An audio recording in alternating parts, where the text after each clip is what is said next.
নমস্কার ক্রিকেট ভক্তরা। আজ ম্যাচ হতে চলেছে Rajasthan Royals versus Gujarat Titans. খেলাটা হবে সমস্ত নিউজ চ্যানেল দেখে আমি একটা সামান্য অনুমান করেছি। চলো শুরু করা যাক। আজকের বিশ্লেষণ বলা হচ্ছে যে রাজস্থান রয়্যালস এই মুহূর্তে টুর্নামেন্টের ভালো ফর্ম করছে।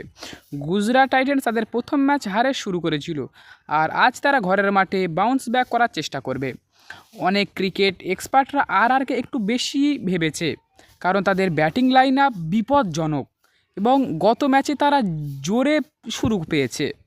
তবে জিটি ঘরের মাঠে সুবিধা প্লাস শক্তিশালী বোলিং অ্যাটাক তাদের প্রতিও শক্ত অবস্থান রেখেছে। হেড টু হেড রেকর্ড বলছে জিটি এখনও পর্যন্ত কিছুটা এগিয়ে থাকা, কিন্তু এই মরশুমে এর ফর্ম গভীর প্রভাব ফেলেছে। তাই অনেক এখন বলছি আর জয় পেতে পারে, কিন্তু জিটিও হাল ছাড়বে না। পিচ ও আবহাওয়া কন্ডিশন। নরেন্দ্র মোদী স্টেডিয়াম এর পিচ সাধারণত হাই স্কোরিং, ব্যাটারদের জন্য অনুকূল এবং বাউন্স ভালো।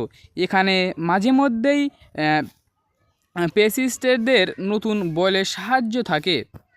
গত ম্যাচে স্ট্যাটাস দেখাচ্ছে এই ভেন্যুতে প্রায় 200+ স্কোর হওয়ার পুরোপুরি সম্ভাবনা রয়েছে। ইনপ্যাক্ট খেলোয়াড়দের সম্ভাব্য পারফরম্যান্স। ভৈভব সূর্যবংশী, রাজস্থান রয়্যালসের এই তরুণ ব্যাটসম্যান গত ম্যাচে 15 বলে অর্ধশতক করেন। এই ইনিংসে এখনও পর্যন্ত টুর্নামেন্টে আলোচিত। আজও তার এক্সপ্লোসিভ ব্যাটিং কে বড় স্কোরে পৌঁছে দিতে সাহায্য করবে। ইয়াশাসী জয়সওয়াল ও সিমরান হিটম্যান রাজস্থান রয়্যালসের টপ অর্ডারের দুজন বড় ইনিংস খেলতে পারে। জয়সওয়াল লম্বা ইনিংস পেতে পারে, আর হিটম্যান পাওয়ার হিটিংয়ে দিয়ে দ্রুত রান করে দিতে পারে।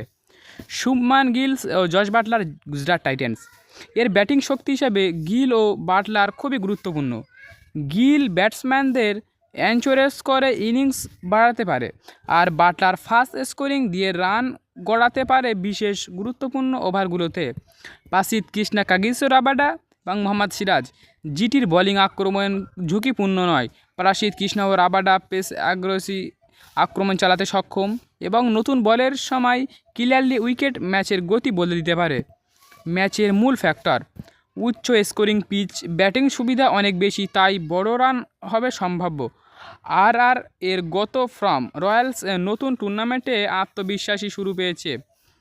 গুজরাট এর হোম কন্ডিশন, আহমেদাবাদের পিচে তাদের অভিজ্ঞতা আছে। সম্ভাব্য ফলাফল ফেভারেট রাজস্থান রয়্যালস, সম্ভাব্য জয় রাজস্থান রয়্যালসের গভীরতা মুভমেন্ট ভিত্তিতে, কিন্তু হাল ছাড়া যাবে না।